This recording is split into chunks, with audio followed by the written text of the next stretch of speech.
Este asunto del Tren Maya y otros asuntos del gobierno entrante van a ser sometidos a una segunda consulta que ya despertó polémica y ya anunció el presidente electo López Obrador para el último fin de semana de noviembre. Hoy nos acompañan en la mesa de Despierta y les agradezco muchísimo que estén aquí Héctor de Mauleón y Hernán Gómez, los dos analistas. Muchas gracias por estar. Buenos días. Y gracias. Muy buenos días. Héctor de Mauleón, ¿qué te parece este anuncio de una nueva consulta del presidente electo López Obrador? Pues una simulación sin fin. Se anuncia la consulta al mismo tiempo que el inicio de las obras. Se hace un acuerdo para que se haga sin licitación. No hay un estudio de impacto ambiental, no hay un plan maestro. Todo lo que nos hubiera escandalizado en el pasado, yo diría todo lo que luchamos en el pasado como país, como sociedad, para evitarlo, para terminarlo, para que no volviera a ocurrir, sucede ahora con una naturalidad que, en mi opinión, solamente pone en una situación más incómoda a los voceros oficiosos, al partido que está por llegar al poder, al presidente electo. No entiendo cómo se salta una normatividad que solamente tiene como fin proteger al débil del fuerte, proteger al gobernado frente al gobernante. Se ve como un intento muy extraño y muy preocupante de hacer a un lado la ley para cumplir con la voluntad del pastor, para que el pueblo haga lo que el pastor quiere. ¿Cómo lo ves tú, Hernán? No, yo veo que están otra vez planteando una consulta que yo honestamente hubiera esperado que se esperaran a llegar al gobierno y que la hicieran y que cambiaran el marco legal para que las consultas sean más factibles y se pudieran hacer dentro de la legalidad. El gobierno decidió, el gobierno electo, digamos, decidió persistir en la estrategia, digamos, de hacer esta suerte de mal llamadas consultas. Ya lo hemos platicado. Son, más que consultas, son sondeos. Son sondeos que, en mi opinión, tienen el objetivo, por un lado, de tener una forma de movilización permanente, yo creo, y por el otro lado, de ir ensayando lo que eventualmente sería una forma de gobierno distinta, una relación distinta entre gobernantes. Es preocupante, Hernán, porque fíjate, si es un sondeo, se incluye ya dinero del presupuesto para llevar adelante lo que va a salir en ese sondeo, en términos de que se va a dar una pensión a los jóvenes, a los adultos mayores, y el secretario de Hacienda anuncia que ese dinero ya está formando parte del presupuesto, antes de que haya sondeo, consulta, encuesta, como le gustes llamar. Es una consulta sine qua non, digo, se van a someter a consulta 16 programas y 3 proyectos. Es toda una cartera de proyectos que de alguna forma lo que buscan es darle legitimidad a una visión de gobierno. ¿Y la consigue con una consulta con estas características la legitimidad que busca? Bueno, yo creo que estas consultas se tienen que perfeccionar mucho, pero yo prefiero este tipo de mecanismos con todo lo imperfectos y criticables que son, que un gobierno que para hacer proyectos lo que hacía era o reprimir a las comunidades que no estaban de acuerdo, simple y sencillamente, o tomar decisiones solamente por parte de los expertos. Yo creo que si la democracia está en crisis en muchos países del mundo en partes, es por esto, es porque cada vez ocurre más que los expertos toman las decisiones y no se involucra a la gente. Entonces, estamos en una etapa de transición. Yo creo que eso es muy importante recordarlo. No es todavía un gobierno el que está haciendo esto. Estamos en una etapa de transición y estamos viendo ensayos y formas distintas de hacer las cosas y se está intentando un nuevo modo de gobernar. Y yo creo que de alguna forma es un proceso de aprendizaje que no se puede evaluar desde los parámetros tradicionales. Yo creo que realmente estamos en una fase nueva. Yo nunca había visto una transición tan activa. Andrés Manuel quiere avanzar 12 años en 6. Puede que sea muy ambicioso, pero bueno, hay que ver qué sucede, pues hay que darle el beneficio de la duda, me parece. Yo creo que, bueno, hay una falacia en el hecho de pensar que como el pasado estaba mal, no importa que el presente esté mal. Creo que es una falacia esa argumentación. Por otro lado, creo que es una falacia pensar que se consulta o que se pregunta a la gente, cuando lo que haces es cercenar la voz y excluir a millones de ciudadanos con este tipo de consultas. Simplemente, instalas casillas, se van a instalar en el mismo lugar donde ya salió también el ejercicio anterior, 538 casillas de 2.500 municipios, ¿no? Entonces, Por otro lado, tuvimos una consulta a la que asistieron 1 millón de personas cuando la normatividad, que te repito, está hecha para defender al gobernado del gobernante, indica que para que tenga alguna legitimidad y sea genuina necesita de 40 millones. No, esto no está en la normatividad. Solamente Héctor. quiero decir esto. No está en la normatividad. No, solamente quiero decirte esto. No podemos pensar o simular que se está consultando a la gente cuando estás excluyendo a la gran Bueno, mayoría. tú dices es una decisión tomada. Es una decisión tomada, desde luego, y por eso me sorprende tanto que se simule de esta manera. Yo creo que eso es no es así, no es una decisión tomada. Pero el inicio de las obras es ya más está, complejo, ¿no? Es más complejo. Son muchos proyectos. El inicio de las obras son 7 tramos. O sea, me dices, es que ya va a iniciar la obra y se va a consultar 2 semanas antes de que, y cuando ya se dijo que va a iniciar la obra. Lo del 16 o 15 de diciembre es un inicio simbólico. Después habrá que hacer los 7 tramos. Sí se va a licitar. Yo la información que tengo es que 80% del trabajo sí se va a licitar, que sí hay algunos estudios ya hechos en años antes de impacto ambiental y otras cosas, porque esto no es nuevo, digamos, desde hace varios años se viene discutiendo. Y yo lo que veo es que, por lo menos, y espero, que sí se haga la consulta indígena en el marco del convenio 169, porque ahí es una zona de muchos pueblos indígenas que tienen mucho que decir y se debe hacer en el marco de los tratados internacionales que México ha firmado. Y ahí habría que hacer una consulta indígena. Eso tarda 1 año, pero el proyecto es de 4 años, entonces yo creo que es más complejo.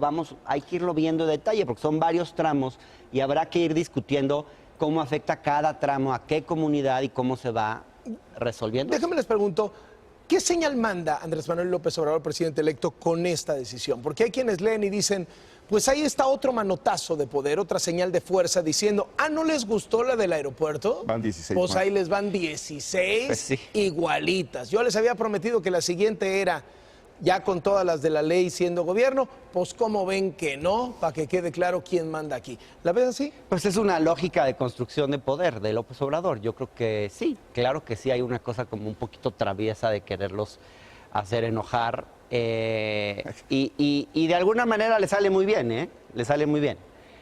Porque además yo creo que él es un buen jugador, no sé si de póker o de ajedrez, pero de alguna manera está previendo las reacciones.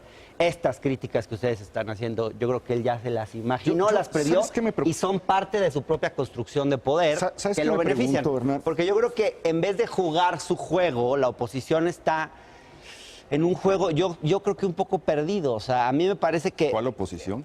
Bueno, ¿No hay oposición? pues la oposición que se refugia en este momento en los medios y que ya después se irá viendo en el Parlamento, pero sí hay Fíjate que yo sí me hay una preocupo, oposición. de verdad me pregunto qué estarían diciendo los críticos, el pensamiento, la inteligencia de México, si esto, en lugar de estarlo haciendo López Obrador, lo hubiera estado haciendo el PRI. Carlos Loret acaba de hacer un juego muy interesante en su columna, vale la pena como reflexión, Sí. porque plantea La exactamente leí. todo lo que está ocurriendo, todo lo que ha estado ocurriendo alrededor de estas consultas y estas travesuras que dices tú. Si lo estuviera haciendo Mid, si hubiera ganado Mid, ¿qué estaríamos? Estaría el país en llamas, yo me imagino que habría un escándalo en todas partes, y me llama la atención el pasmo que rodea todo lo que nos pareció que era malo en el pasado. ¿Qué nos pareció malo en el pasado? La desinstitucionalización del Héctor, país. ¿qué me dices de este dato, Héctor? A ver, sí. De octubre a noviembre, o sea, justo en el momento en el que se hizo la consulta, la popularidad de López Obrador aumentó de 68 a 78%, según el parece Gabinete de Coordinación extraordinario. Estratégica. Me parece extraordinario, pero no sé qué tiene esto que es ver con lo porque que a la estamos gente, hablando. No, tiene que ver porque a la gente le está gustando esta manera de gobernar. Y yo creo que evidentemente López Obrador no está queriendo quedar bien con los analistas que vivimos en Está la muy Roma, bien, en la Condesa. está muy bien. o No, en pero no Polanco. lo lleves otra Está vez a los queriendo analistas.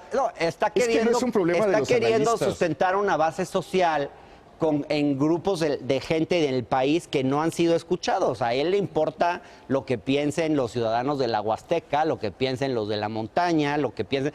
Y me parece que no porque los ciudadanos de la Roma, Si le interesa lo que piensa, ¿por qué no pone casillas ahí? sino porque ya importamos demasiado. Si le interesa lo que piensan esas regiones, ¿por qué se pone un número tan limitado de casillas? ¿Por qué se excluye la voz de esas son ni regiones? siquiera casillas. Segunda cosa, segunda Son falacia, leo. pensar que la popularidad aumenta como una justificación, como una explicación de qué es lo correcto o es lo real o es lo verdadero.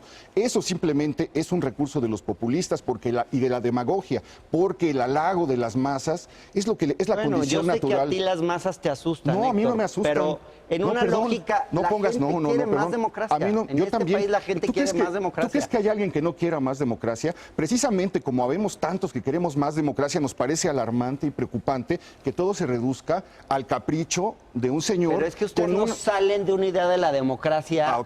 O sea, ustedes siguen con la fantasía de los pactos de la Moncloa y una idea de la democracia que está en crisis, Héctor.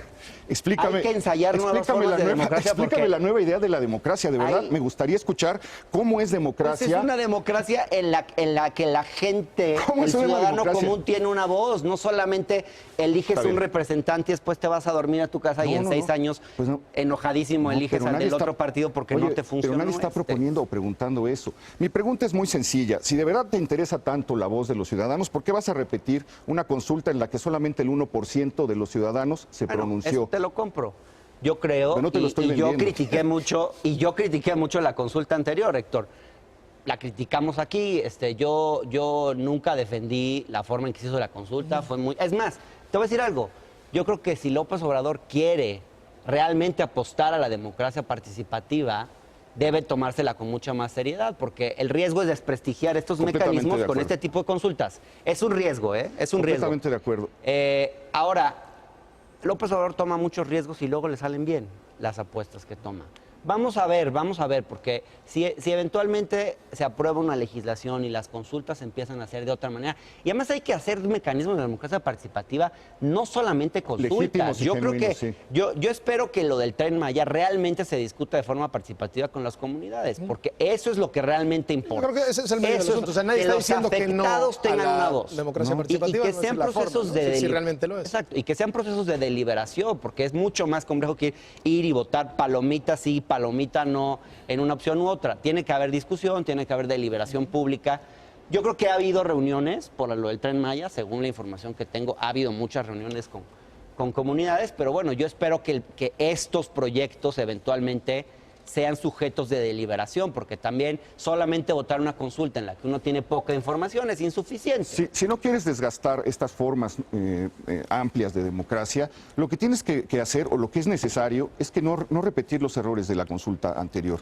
No puede ser que una fundación carnala o amiga sea la que lleve el conteo. No puede ser que no haya ningún control de quién vota, dónde vota. No hay ningún control sobre el número de sufragios que se emiten. Bien, Héctor, pero no te olvides que todavía no son gobierno, todavía no ejercen presupuesto público. Okay.